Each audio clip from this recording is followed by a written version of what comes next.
The silence, once a balm, had become a shroud. I moved through it, a ghost in my own life, the echo of 1,000 whispered condemnations clinging to the fabric of my days. The collapse, they called it. A monumental failure, a structural integrity compromised not just in steel and glass, but in the very scaffold of my reputation. My name, Chen, once synonymous with bold lines and innovative form, now hung in the air like a condemned edifice, waiting for the final demolition. The weight of it pressed on my chest, a physical thing, leaving me breathless in rooms too large, in spaces I once dreamed of filling with light. It was in this state of quiet dissolution that the heavy envelope arrived. Thick cream paper, an unfamiliar crest stamped in wax. Its arrival felt less like a messenger and more like an omen. Inside, the formal script of a distant lawyer detailed an inheritance. Blackwood Manor, a name that tasted of old secrets and forgotten earth. My great-aunt, a woman I had met perhaps once, a fleeting memory of severe eyes and a scent of dried lavender had passed. And in her passing, he had bequeathed to me the disgraced architect, a sprawling, dilapidated estate on the remote, misty coast of Maine. It was an unexpected bequest, a twist of fate so sharp it cut through the thick fog of my apathy. A chance, perhaps, to rebuild, not just structures, but myself. A desperate, quiet hope flickered, fragile as a moth's wing. Before I could flee the wreckage of my former life, there was the matter of tying off loose ends. The final boxes, the last vestiges of a life I could no longer inhabit, waited in the cool, concrete expanse of the foggy parking garage where footsteps echoed too long. Each of my steps reverberated, a lonely drumbeat against the damp air, bouncing off pillars stained with grime and time. The air hung heavy with the scent of exhaust fumes and stale water, a metallic tang that seemed to catch in my throat.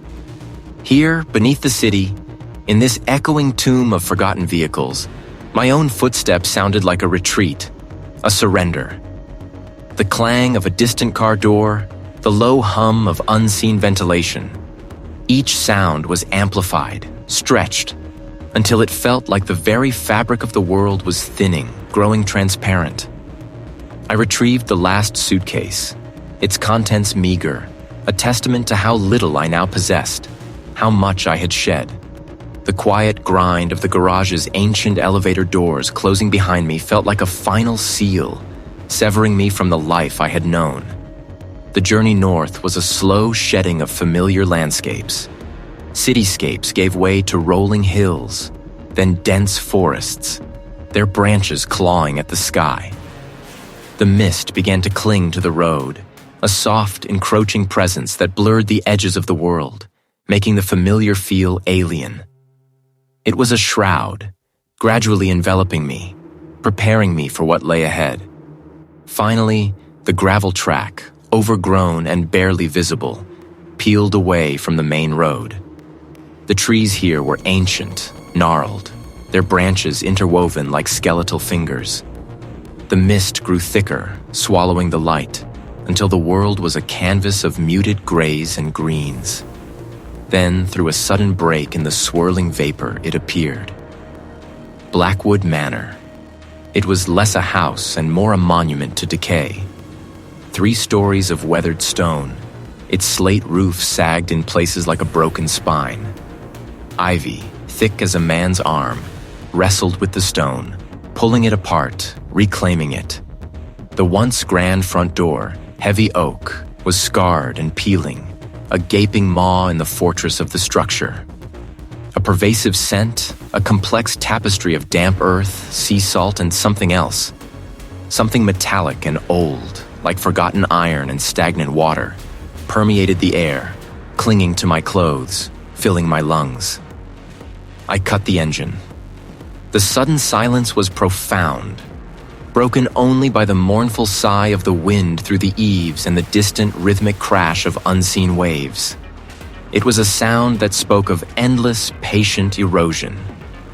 Stepping out of the car, my boots crunched on loose gravel, the sound startling in its clarity. The house loomed, a silent, watchful sentinel. I felt a prickle on the nape of my neck, an unnerving sensation of being observed, not by human eyes, but by the very stones of the place. There was no welcoming warmth, no gentle sense of homecoming, only a profound, ancient stillness that vibrated with an unspoken history. I pushed open the heavy front door. It groaned, a deep, protracted sigh that seemed to echo through the entire structure. Inside, the gloom was absolute, a solid, suffocating presence. The air was thick with the scent of dust and mildew, mingled with that strange metallic tang. A grand staircase, its banister intricately carved but covered in generations of grime, spiraled upwards into the blackness. The floorboards beneath my feet groaned softly with each step, a living thing waking. A trick of the wind, I told myself. A mind too eager to find phantoms. The house, I realized, was not merely old and neglected. It felt sentient. A vast, silent presence that had been waiting. And I, Chen, the broken architect, had just walked into its embrace. The silence of the house was a peculiar thing, not empty, but thick, like ancient dust motes suspended in the air. It hummed with an unspoken history, a quality I initially welcomed, a stark contrast to the cacophony of accusations that had chased me from the city. Here, amidst the coastal mist that perpetually clung to the gnarled oaks outside, I sought a quiet balm, a place where the echoes of my failure might finally dissipate. Yet the quiet held its own strange cadences. The lights, when I dared to switch them on, often flickered, not with the abrupt crackle of a faulty bulb, but with a languid, almost deliberate pulse. Shadows would dance, elongating, then shrinking, as if the very air exhaled around them. I dismissed it as old wiring, the predictable decay of a structure left too long to the elements. My own weariness, I told myself, lent a theatricality to simple electrical quirks. Patches of air, distinct and sudden, that would prickle my skin, raising gooseflesh even in the relatively temperate rooms. They were like invisible wells of frost, appearing and vanishing without warning. A draft, I reasoned, from a poorly sealed window or a gap in the ancient floorboards. The house was old, after all, a skeletal relic of forgotten eras. Faint, ephemeral, like the rustling of dry leaves or the sigh of the wind through a broken pane. They seemed to coil just at the edge of my hearing, teasing, never quite forming words. Sometimes, a specific cadence would seem to coalesce, a fleeting, almost musical hum, only to dissolve into the general creak and moan of the old structure. My mind, I concluded, was playing tricks. The stress, the isolation, the monumental weight of my disgraced past, it was all manifesting in phantom sensations.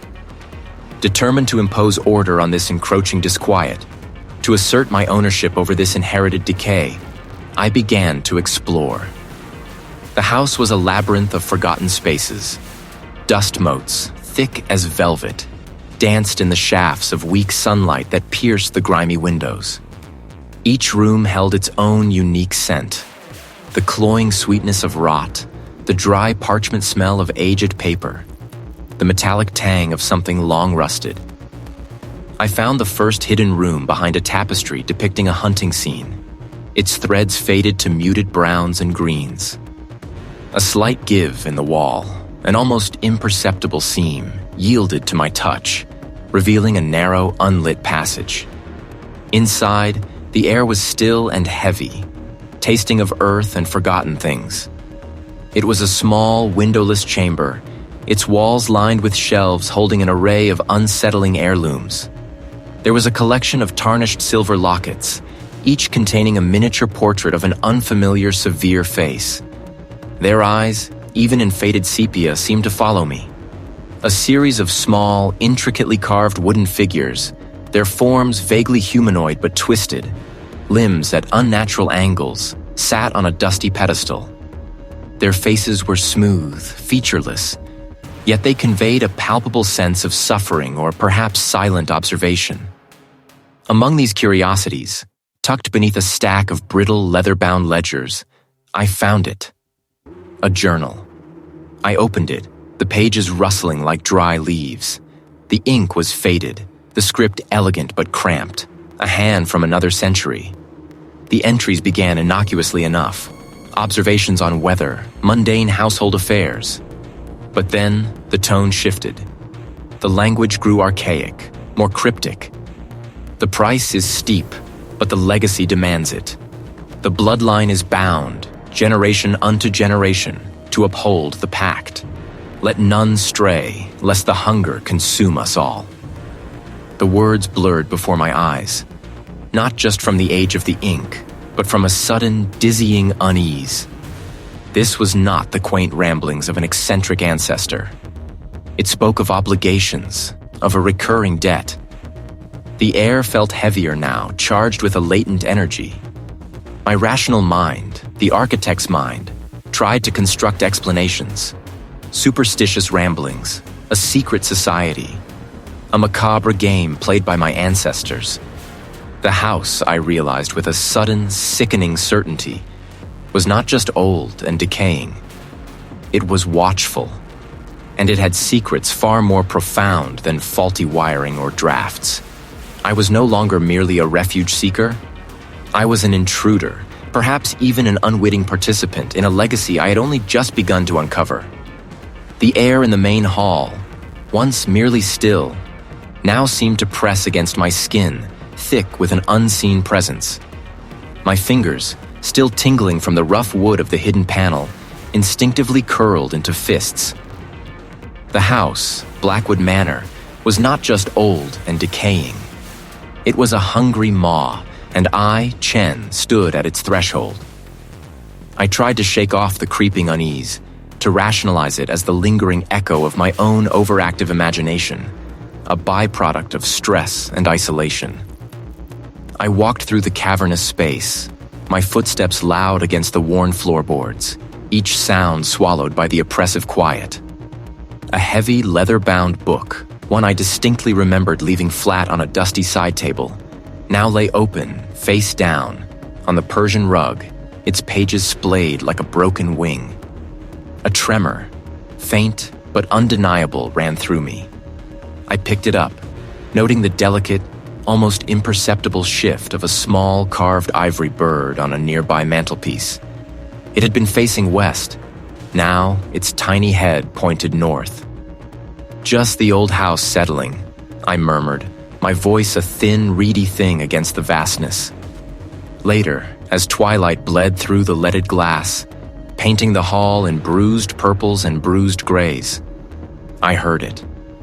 A faint scraping sound, like fingernails dragging across stone, originating from the floor above.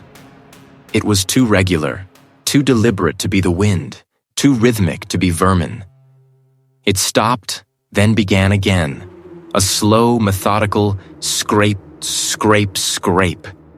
I stood frozen, straining to hear, to discern. Not a distinct word, but a breathy, resonant sigh that seemed to curl around the ancient plaster and seep into the very marrow of my bones. Nothing. Only the deepening gloom and the undeniable impression of eyes upon me. My breath hitched.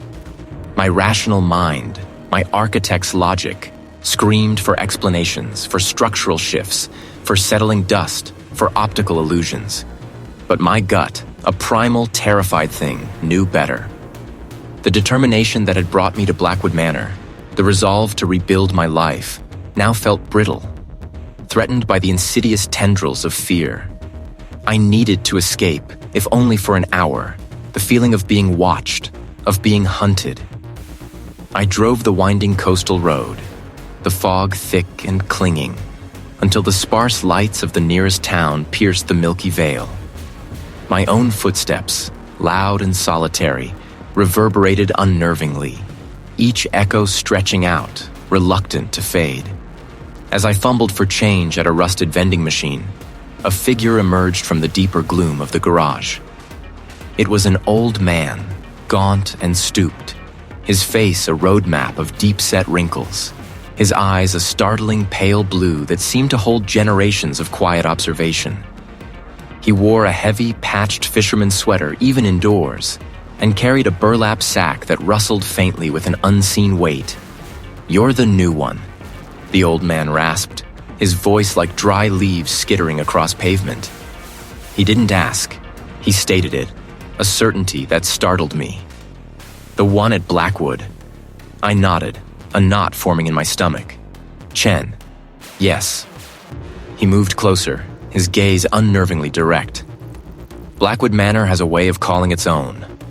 Always has." He paused, his pale eyes seeming to peer not at me, but through me, into something far behind.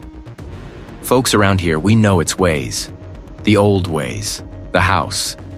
The old man's lips, thin and chapped, twitched into something that might have been a smile or a grimace. "The Blackwood curse, they call it. Not a curse of ill luck, mind, but of belonging. The house.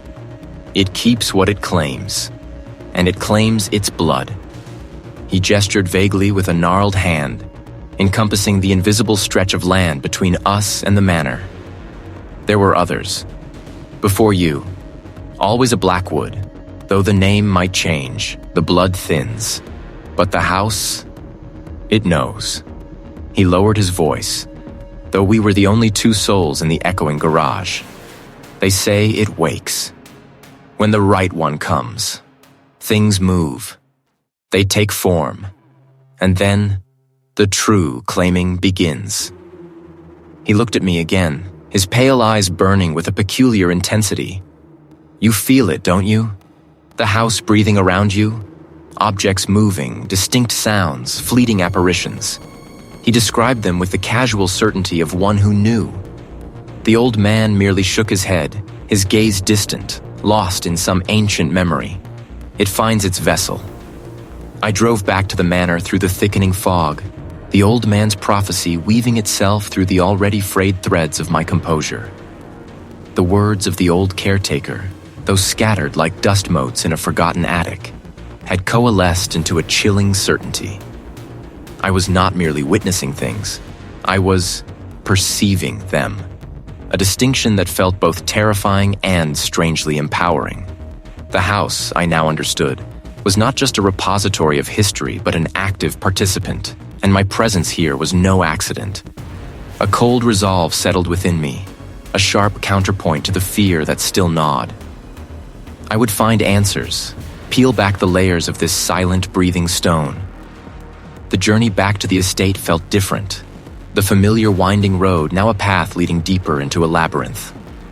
The looming silhouette of the house against the twilight sky no longer promised refuge but an imminent confrontation. Inside, the air was heavy, pregnant with expectation. My footsteps echoed, swallowed by the cavernous halls, each sound amplified, then muted, as if the very walls were listening. I began my search in the oldest parts of the house, drawn by an instinct I couldn't name. The library, a room I had mostly avoided, now beckoned with its towering shelves of leather-bound secrets. But the books there felt too exposed, too readily accessible for the kind of truths I sought.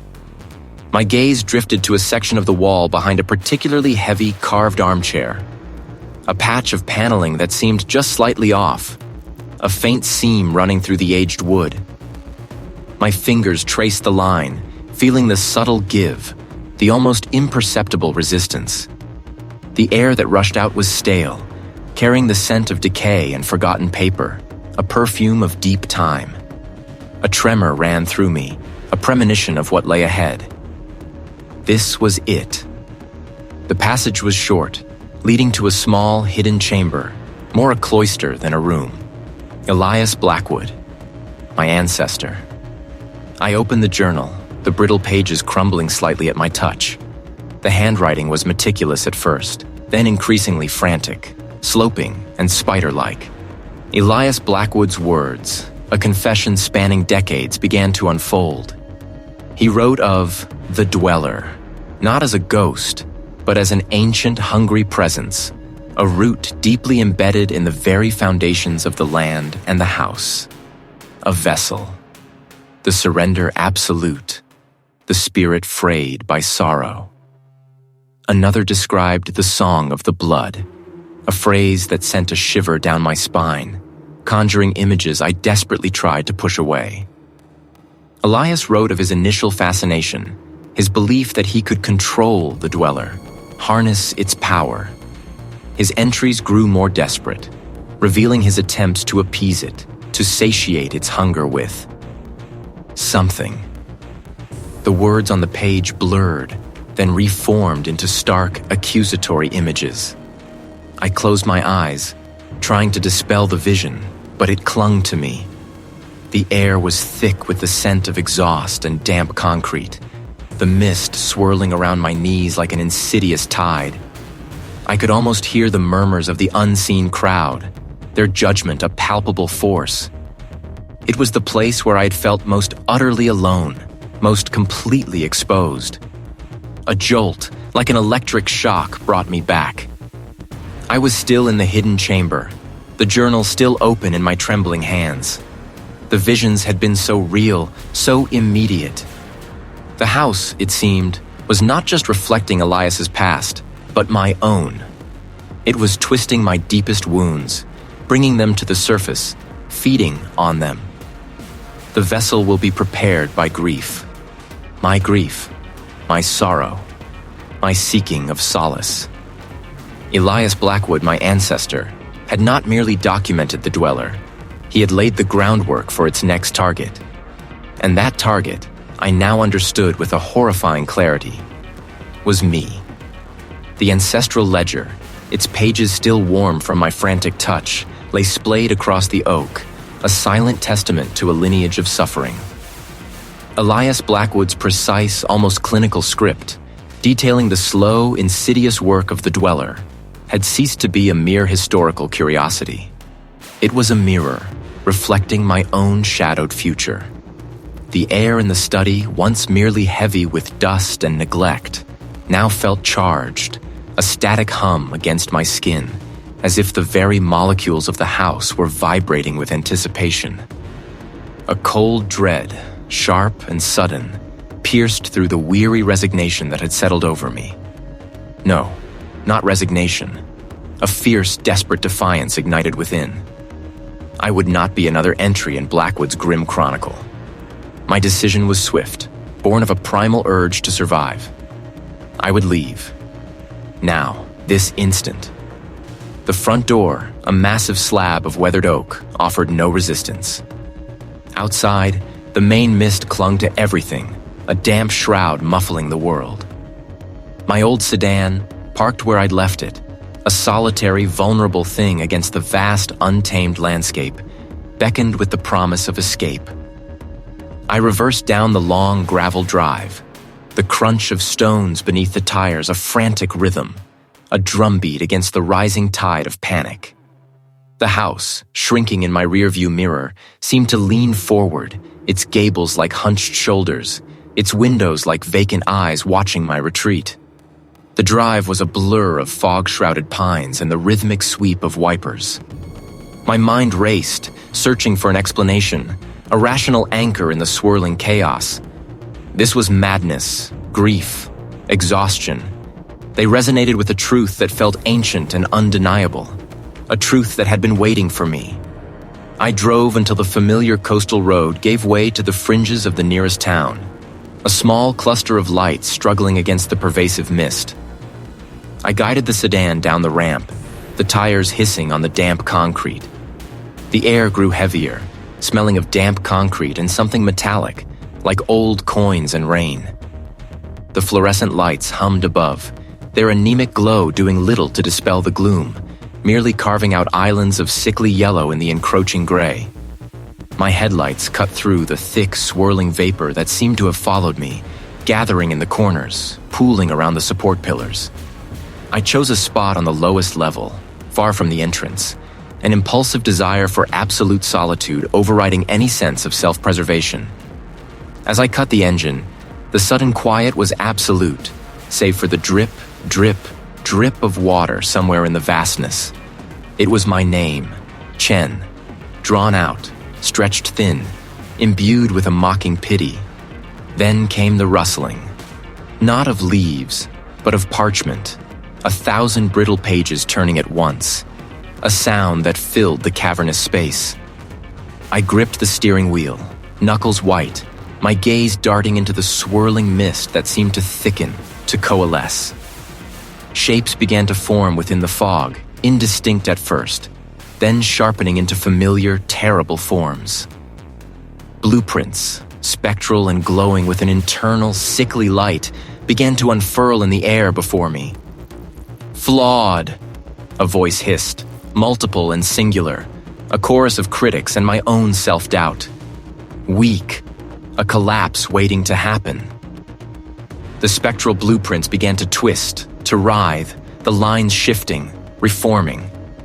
The mist itself seemed to condense into grotesque, indistinct figures, hunched and accusatory, their forms composed of the very shame that had haunted my waking hours. I heard the phantom sound of shattering glass, the rumble of collapsing concrete, the horrified gasps of an imagined crowd. Within the spectral blueprints, amidst the flawed structural lines, I saw a subtle, almost imperceptible symbol, recurring, woven into the very foundation. It was the same stylized ancient glyph from Elias Blackwood's ledger, a symbol I had dismissed as mere decorative flourish in my initial cursory review of the house's own original plans. The dweller's mark. It had been there, in my own work, all along. The entity wasn't just exploiting my fears, it had seeded them, perhaps even caused the collapse, laying the groundwork for my arrival, for my despair. This was not merely a haunting, it was a deliberate generational grooming.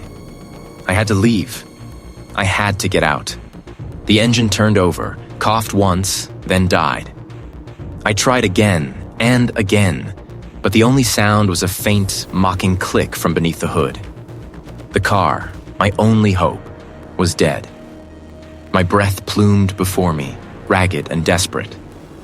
I looked back at the ramp, the way out, but the mist had thickened into an impenetrable wall, a swirling, opaque curtain that seemed to stretch endlessly upwards, downwards, in every direction. There was no exit. The garage, once a temporary refuge, had become an extension of the house itself. I was trapped. The dweller had found me, had claimed me, and there was no escape. Not here, not anywhere. The dead silence of the car's cabin pressed in, a suffocating blanket woven from my own rising panic. The engine, a moment ago a sputtering hope, now lay utterly inert, a mocking weight of metal and despair. I tried the key again, a desperate, futile twist, but the only response was a faint, dismissive click, like a bone settling into a grave.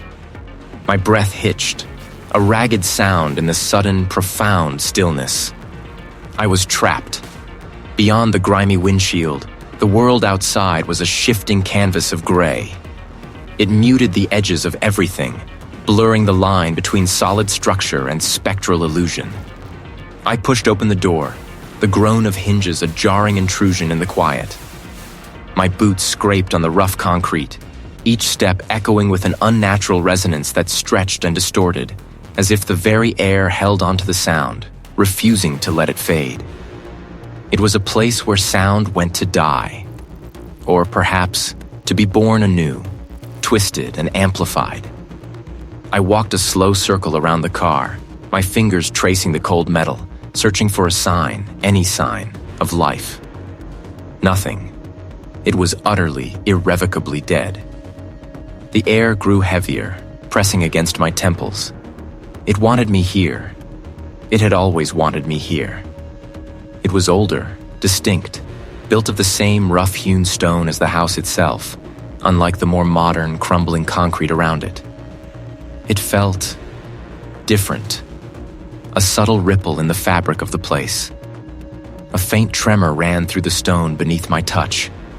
There, almost imperceptible amidst the moss and grime, was a faint line, a seam where the stones met unevenly. Not a natural join, but a deliberate one. My nails found purchase in a tiny crevice. I pulled, with a grinding sigh, a section of the wall, no larger than a small door, swung inward, revealing a cramped, lightless cavity. I fumbled for my phone, its weak beam cutting a fragile path into the gloom. Inside, resting on a small, crude shelf carved from the rock, lay a single leather-bound volume. Its cover was worn smooth, the gold tooling faded to a ghost of its former glory. My hands trembled as I reached for it, the leather cool and dry beneath my fingertips. This was not a book of casual entries. This was a repository of secrets. I opened it, the pages brittle, almost crumbling at my touch. The handwriting was Elias Blackwood's, precise and elegant, yet imbued with a desperate urgency that transcended the decades. He wrote of the dweller, not as a haunting, but as an inheritance. It is bound to the blood, a parasite, a hunger passed down through the Blackwood line, feeding on our failures, growing with our despair. My breath hitched. My own failures, so recent, so raw, flashed before my eyes. The collapse of the building, the ruin of my career, the shattering of my life. Had it been feeding then? Even before I set foot in this house? He spoke of his own struggle, his attempts to starve it, to break the chain, to starve the thing that lives in our marrow. But it is hungry, Chen. So hungry. And it waits for the one who is weakened, the one who carries the deepest wound, the one who comes home. The word struck me like a physical blow. The one who comes home. Me. It was me. This wasn't just a house. It was a crucible. I wasn't just an heir. I was the next offering. It feeds on our essence, on the very life force that makes us Blackwood. It demands a vessel, a final sacrifice, to fully manifest, to break free from the confines of this house and truly walk among us. But it is too strong. It knew you would come. It called you. A guttural sound escaped my throat, a choked sob that echoed grotesquely in the vastness of the garage. Elias had tried to protect me, to protect us all by concealing the truth, by making it seem like a mere haunting. But the dweller was far more ancient, far more intimately entwined with my very being than I could have ever imagined. It wasn't just in the house, it was in me, in my blood. The air grew frigid, biting. The fog outside the garage door seemed to press inward, thick and impenetrable. The echoing footsteps I dismissed as my own now sounded different, heavier, more deliberate. They weren't coming from me. They were coming for me. The vessel, the sacrifice. And the dweller, it was not merely dormant. It was awake, and it was waiting for me to fully understand, to fully accept my grim inheritance. I was not escaping. I was returning to my purpose. The cold, metallic scent of the space, usually a dull backdrop, now seemed to sharpen, tasting of old iron and something far older, something that had seeped into the very concrete. The air, already thick with the coastal fog that seeped through unseen cracks, seemed to condense around me, growing heavier, almost viscous. Each beat of my heart, a frantic drum against my ribs, echoed for too long in the vast, empty expanse, each thud seeming to ripple outward, disturbing the spectral stillness. Then, it began. Not a sound, not a sight, but a sensation. My muscles tensed, a futile, desperate clenching against an invisible invasion. It spoke of hunger, of ancient patience, of a joining long foretold. It was not words, precisely, but a resonance, an understanding imprinted directly onto my consciousness. You are the vessel. You are the door. A wave of nausea washed over me, a sickening lurch as if my internal organs were being rearranged. I pressed a hand to my stomach, but the sensation was deeper, a twisting at the very core of my identity. The garage, already dim, seemed to recede, the concrete pillars blurring, the distant, echoing drip of condensation fading. A new landscape began to form around me, superimposed over the familiar, mundane setting. The fog remained, but it was no longer the gray mist of Maine. It was a swirling, opaque shroud, tinged with a deep, bruised purple. Through it, I saw figures, spectral and indistinct, moving with a horrifying purpose. They were cloaked, their faces obscured by deep hoods, but their movements were slow, deliberate, laden with a terrible solemnity. A sound, a low, guttural chanting filled the space, vibrating through my very teeth. Not by my will, but by another's. I was being drawn forward, a puppet on invisible strings, toward a central point in this spectral vision. Sacrifice. The words screamed in my mind, not my own voice, but the entity's, a triumphant, sibilant hiss. Suddenly, the purple fog swirled violently, parting to reveal the dweller's true form, or at least a glimpse of it. Within its depths, I perceived not eyes, but a myriad of pinprick lights, each one a spark of ancient, malevolent consciousness drawing me in. They were stars, perhaps, or distant, dying suns, all consumed by this consuming emptiness. A profound, crushing pressure descended upon me, as if the very air had turned to lead, forcing a gasp from my lungs. My chest felt as though it were collapsing inward, my heart a trapped bird beating against an immovable cage. The vision intensified, becoming more real than the garage around me. The cloaked figures surrounded me, their chanting rising to a fever pitch, a cacophony that clawed at the edges of my sanity. I saw through their shifting forms a glint of obsidian, a sharpened edge, and then a flash of movement, a swift, terrible arc. My body began to shake uncontrollably, a violent tremor that started in my core and radiated outward. The garage floor seemed to tilt, the overhead bulb flickering wildly, each blink a stroboscopic nightmare. The line between vision and reality had not merely blurred, it had dissolved entirely. I was in both places, experiencing both times, my consciousness stretched thin, tearing at the seams. But somewhere, deep within, a spark of defiance flickered. Elias's words, his desperate warning, echoed. To protect us all. I was not just a vessel. I was Chen. I was Chen, not merely a vessel. And that declaration, though barely whispered in the cavern of my thoughts, was a splinter of ice against the fiery tendrils trying to coil around my will. The entity's true form, a consuming void glimpsed in the previous moments of terror, pressed against the fragile walls of my consciousness.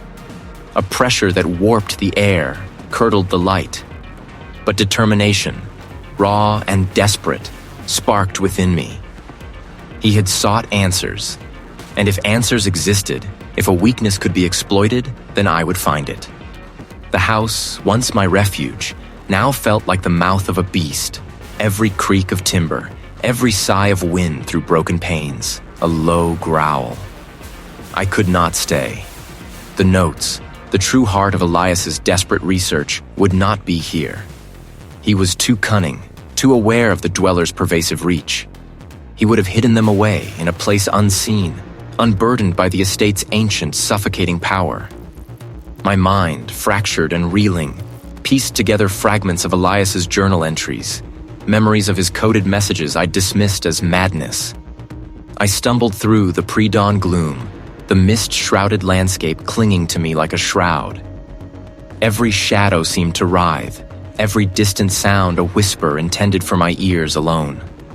The car, a battered relic, started with a groan, its headlights cutting feeble swaths through the dense coastal fog. The entity was not merely within the house. It was within me, a parasitic passenger, testing the limits of my resistance, its tendrils probing, seeking purchase. It stood like a brutalist monument to forgotten industry, its concrete shell stained with decades of damp and grime. The fog was thicker here, swirling in unnatural eddies between the concrete pillars, obscuring the far reaches of the vast space. The sound of my breathing was unnaturally loud, ragged. My eyes scanned the rows of abandoned vehicles, dust-laden and skeletal.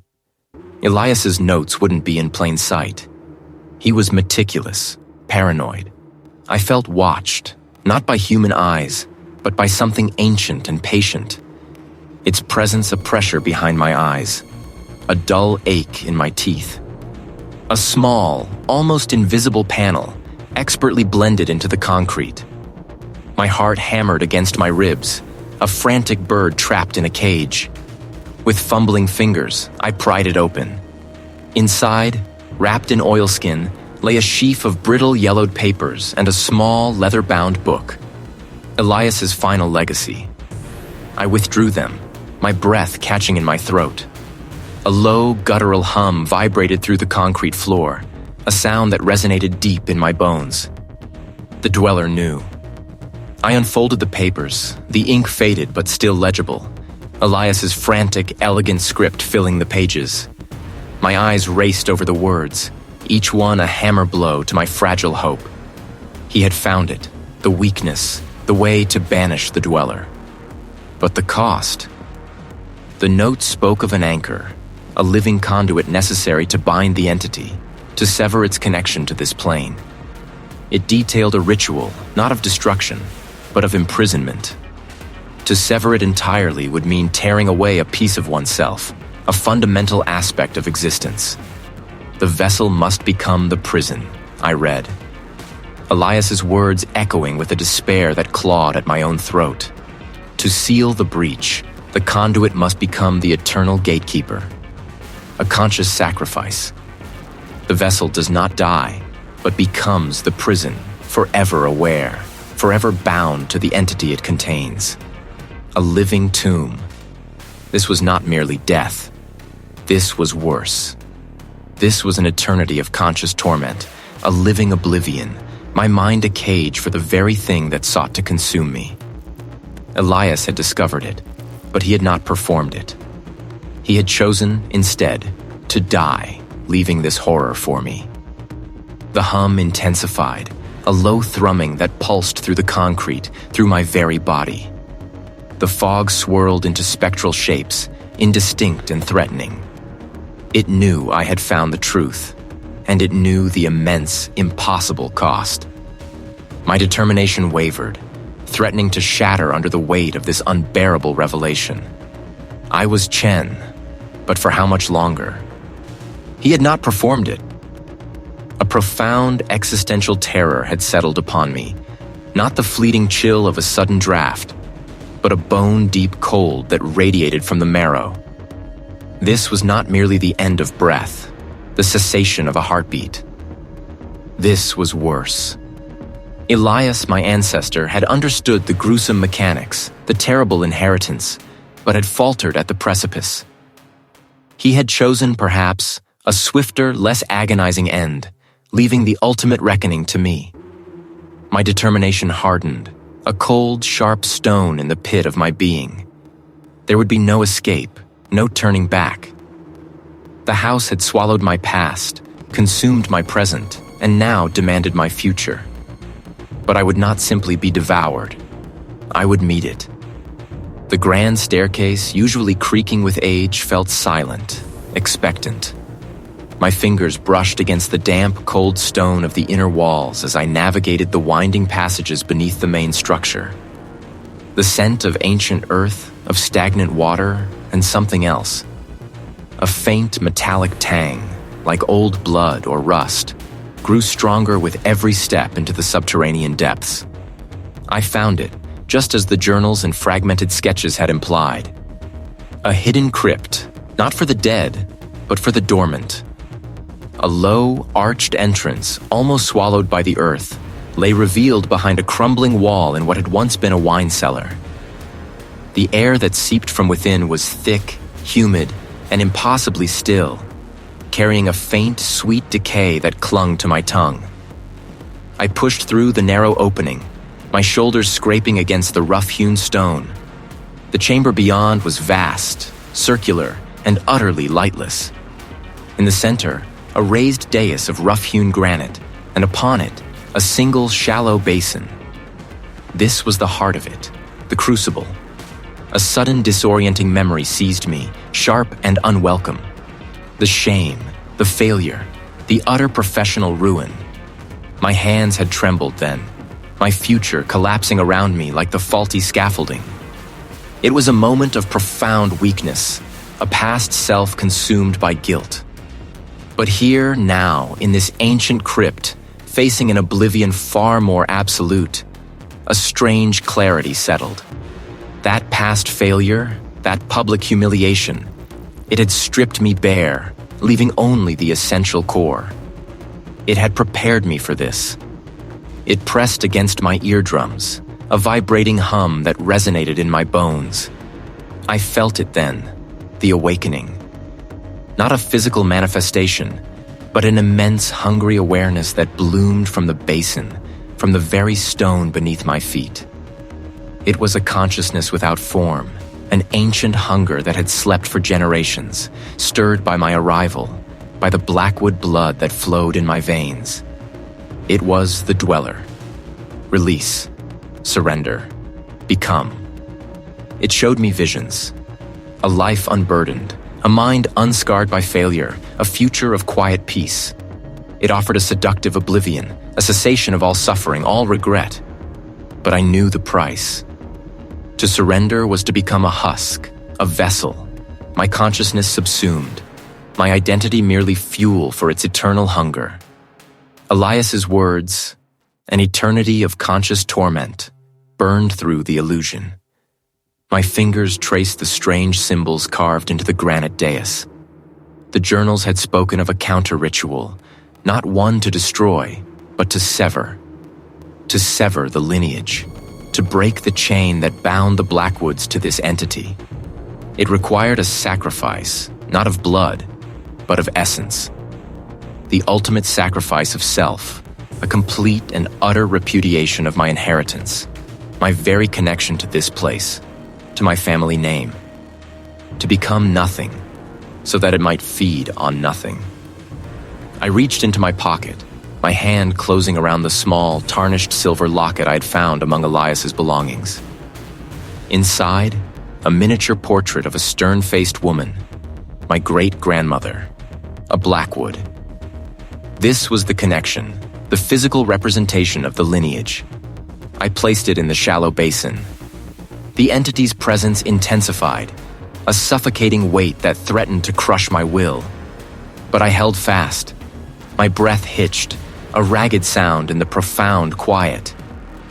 I spoke the words Elias had recorded, not in a ritualistic chant, but in a quiet, firm declaration, my voice raw and trembling. I am Chen. I renounce the blood, the name, the legacy. I sever the ties that bind. I offer this vessel empty and unyielding to break the chain. With that, I crushed the locket in my palm, the silver digging into my flesh, drawing a bead of blood.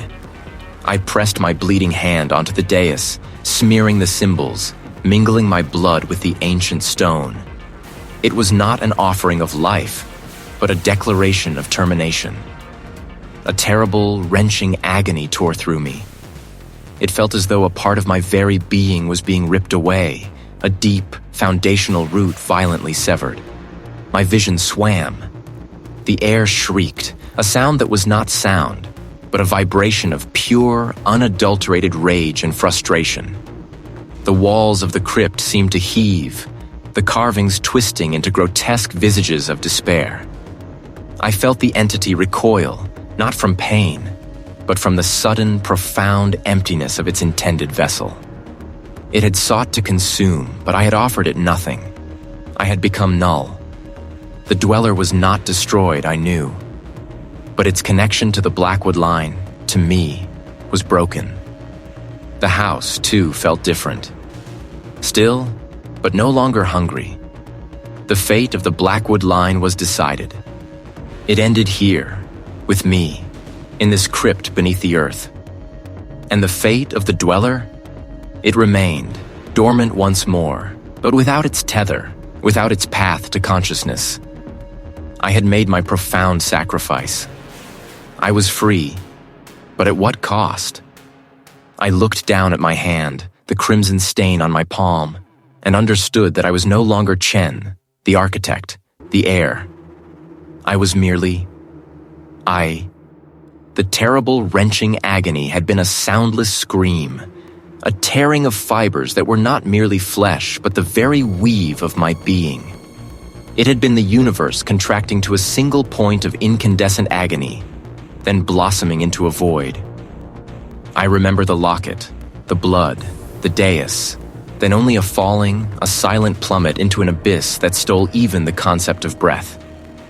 My eyes, heavy as leaden weights, peeled open to a panorama of gray. Above me, a low ceiling crisscrossed with skeletal pipes dripped with an unseen moisture. I pushed myself up, a groan escaping my lips, raspy and foreign. My hand, the one that had crushed the locket, was a throbbing knot of pain. I brought it before my eyes, the faint light of the distant caged bulbs revealing a crimson stain across my palm where the silver had bitten deep. But it was not just the wound. The skin around it felt different, taut, almost calcified, as if the blood had dried into a brittle shell. Where was I? I stood, my legs unsteady, and took a hesitant step.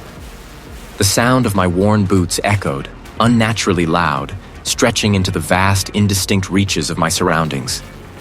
The mist, thin and clinging, swirled around my ankles, obscuring the precise boundaries of this concrete labyrinth. Each step I took seemed to send ripples through the gray shroud, distorting the few pillars that emerged like ancient, forgotten sentinels. My breath plumed, a fleeting ghost in the cold air, and the realization dawned on me. I felt nothing. The house, the dais, the surge of power, the declaration, my blood. Had it worked? Had I truly severed the connection, or merely changed it? What had I unleashed, or perhaps absorbed? My gaze drifted to my reflection in a slick patch on a nearby pillar, a distorted, elongated face staring back. My eyes, usually a clear hazel, seemed deeper, almost black in the poor light, with a strange, unnatural gleam. And my skin, it was paler than I remembered, almost translucent, as if the life had been leached from beneath it. I reached out, tracing the outline of my jaw, feeling the sharp angles beneath my fingertips. This was me, yet it was not. A new sensation pricked at the edges of my awareness. A low, resonant thrumming that seemed to emanate not from the garage itself, but from within me. It was a vibration, a deep, slow pulse, like a geological heartbeat. I pressed my good hand to my chest, but the sensation was not of my own heart. It felt like the ground beneath my feet, the concrete walls around me, the pipes overhead. They were all extensions of this new, internal vibration. I heard a faint scuttling sound, too light for a rat, too deliberate for falling debris. Was it real? Or a trick of my fractured mind? I tried to walk, to find an exit, a door, anything that hinted at an outside world. But the garage seemed endless, a repeating pattern of damp pillars and low-hanging pipes. Every turn led to another identical stretch of gray. My footsteps continued to echo, stretching out, multiplying, until it sounded as if a dozen invisible figures walked with me, their phantom steps mirroring my own. The true cost of my victory began to settle upon me, a weight heavier than any stone. I had sought to end a legacy, to break a chain. But what if, in my desperate act, I had merely forged a new link, one that bound me not just to the house, but to something far older, far more pervasive? I had not escaped. I had merely traded one prison for another, and this new one, I suspected, was built within myself. The very essence of the house, the entity, the ancient practices, they were no longer external threats. They were me. I was the vessel, after all, not by choice, but by consequence. The world, when it returned, was a fractured pane of glass, each shard reflecting a different agony. The locket, the blood, the dais. They were echoes in a hollowed chamber, a memory of a sacrifice whose details remained elusive, veiled by a merciful fog. A cold, quiet certainty hummed beneath my skin, a stillness that had never been mine. I found myself slumped against the steering wheel of my car, the engine idling, a faint vapor pluming from the exhaust pipe into the dawn air. Blackwood Manor loomed behind me, a silhouette against a bruised purple sky. It was silent.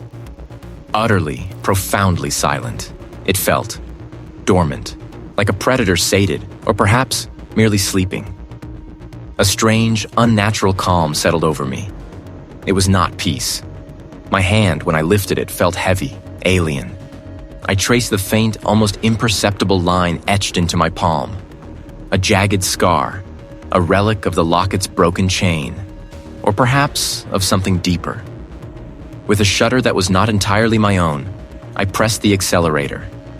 The car pulled away from the gravel path, the tires crunching softly, a sound swallowed by the vast, indifferent landscape. I did not look back. There was no need. The house, I knew, was no longer merely behind me. The drive was a blur of mist and encroaching daylight. It was as if a portion of the world, previously hidden, had been unveiled to my inner eye.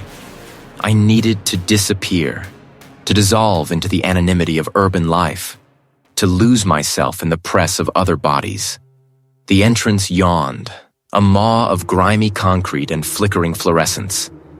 Each level was a repetition of the last, a monotonous grid of numbered pillars and yellow lines. The mist, which had clung to the outside world, seemed to have followed me here, thickening in the lower levels, turning the air into a shimmering veil. The air was still, heavy, and the distant drip of water from unseen pipes was the only sound. I stepped out, and my own footsteps, usually so unremarkable, now resonated with an unsettling clarity. Clack, clack, clack. Each sound stretched, elongated, echoing off the concrete columns and fading into the humid gloom, lingering far longer than they should have, as if reluctant to release their hold. It was a sound that belonged to an empty cathedral, not a functional, if neglected, parking garage. I walked deeper into the labyrinth of parked cars, drawn by an invisible thread. The fog here was thicker, swirling around my ankles, obscuring the grimy floors. A small, grimy mirror, cracked at the edge, was affixed to it, a relic of some forgotten repair or a moment of vanity. I peered into it, my breath catching, though not with fear. My face stared back, pale and drawn, but it was the eyes that held me captive. It was the same stillness I felt beneath my skin, now reflected outward. It was a recognition, a dawning horror that was oddly muted, softened by the calm that now permeated my being. The agony on the dais, the locket, the blood. They had been part of a transfer. Filled. I was free of Blackwood Manor, yes, but the dweller had not been banished. It had merely found a new abode, a more mobile prison, or perhaps a more potent one. The house was dormant because its heart had been excised and now beat, faintly but irrevocably, within me. I lifted my hand again, the one with the faint scar. The rough texture felt strangely familiar, like a memory of stone. My footsteps echoed, stretched thin, as I began to walk away from the mirror, away from the car, into the deeper, foggier reaches of the garage. Each clack was a testament to my presence, but also to another's. The cycle was not broken. It had merely begun anew, with me as its unwitting, unwilling, eternal carrier.